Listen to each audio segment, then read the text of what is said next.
हथकरघा का मुख्य उद्देश्य है लोगों को स्वरोजगार के प्रति प्रेरित करना। भारत कालांतर में विदेशी साम्राज्यवाद के चलते एक नौकरी पेशा समाज बन गया है। हम उन्हीं लोगों को महत्वता देते हैं जो नौकरी करते हैं, जबकि भारत में अब और भी ज्यादा जोश से उठाइए अपनी जिम्मेदारी, शुरू करिए अपना खुद का काम with Cruiser private limited. Piaggio Ape cargo and passenger 3 wheeler tempo अब डीजल पेट्रोल के साथ सीएनजी में भी उपलब्ध। आइए Cruiser private limited, opposite Reliance Smart, Nasirabad road, Bihariganj, Ajmer. Jain समाज के महान आचार्य विद्यासागर जी की प्रेरणा से अजमेर में एक हथकरघा एवं हस्तशिल्प प्रशिक्षण केंद्र स्थापित किया जा रहा है। स्वरोजगार और स्किल डेवलपमेंट के क्षेत्र में ये एक अनूठा प्रयोग है जो जैन समाज के मार्फत अजमेर नगर की जनता को ये सौगात दी जा रही है। इसमें समस्त जैन अजैन जो भी व्यक्ति हाथ के कपड़े का काम सीखना चाहते हैं उनके लिए ये प्रशिक्षण यानी स्किल डेवलपमेंट का सेंटर बनाया जाएगा। इस दौरान प्रशिक्षुओं को भारत की प्राचीन और विलुप्त होती हुई कलाओं का परिचय कराकर उसमें उनको दक्षता हासिल दिलाकर हम ये प्रयास करते हैं कि वे इस काम को एज ए स्टार्टअप के रूप में अपने घरों में ले जाएं, खुद भी सीखें और लोगों को प्रशिक्षण दें, अपने परिवार के लोगों से काम करें, करवाएं और आर्थिक स्वातंत्र्य को प्राप्त करें। कार्यक्रम 28 अक्टूबर 2023 को यानी आगामी शनिवार को रखा गया है। इस दिन शरद पूर्णिमा का अवसर है। शरद पूर्णिमा हमारे आचार्य की जन्म जयंती का पावन अवसर है, इसलिए कार्यक्रम शरद पूर्णिमा को आयोजित किया जा रहा है। कार्यक्रम का स्थान बडलिया ग्राम में जो राजकीय विद्यालय है उसके निकट एक अस्थायी केंद्र स्थापित किया जा रहा है, वहाँ पर ये कार्यक्रम आयोजित किया जाएगा। हथकरघा का मुख्य उद्देश्य है लोगों को स्वरोजगार के प्रति प्रेरित करना। भारत कालांतर में विदेशी साम्राज्यवाद के चलते एक नौकरी पेशा समाज बन गया है।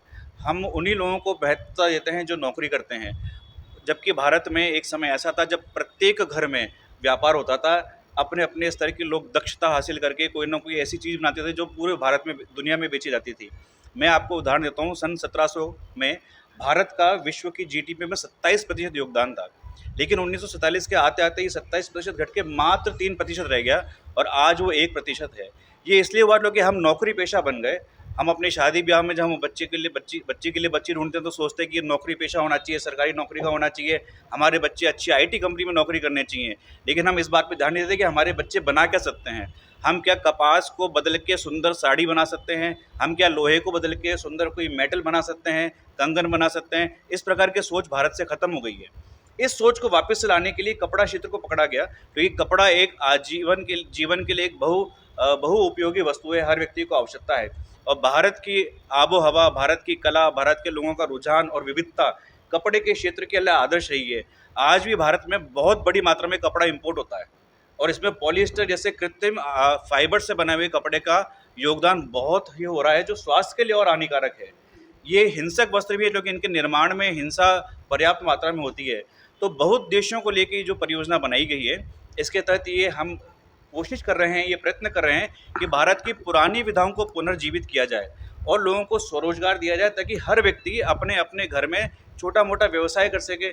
हमारे प्रधानमंत्री का ये विजन है कि भारत में स्टार्टअप्स होने चाहिए, हर घर में रोजगार होना चाहिए, हर घर में कुछ उत्पादन होना चाहिए। उसके लिए ये एक बहुत अच्छा साधन है। 6 राज्यों में ये बहुत सफलतापूर्वक चल रहा है। जो किसान, मैं आपको बताऊं, मध्य प्रदेश के इंटीरियर्स में जहाँ 3 या 4 गाड़ी बदल के आपको पहुँचना पड़ता है, वहाँ आज भी 150 से 200 रुपये मात्र एक व्यक्ति का मानदेय होता है। वहाँ पर 300 रुपये मानदेय के साथ ये कार्यक्रम स्टार्ट किया गया है और व्यक्ति 400, 500, 600 रुपये तक कमा रहा है। उसकी स्त्रियाँ सीख गई हैं, उसकी बच्चियाँ सीख गई हैं।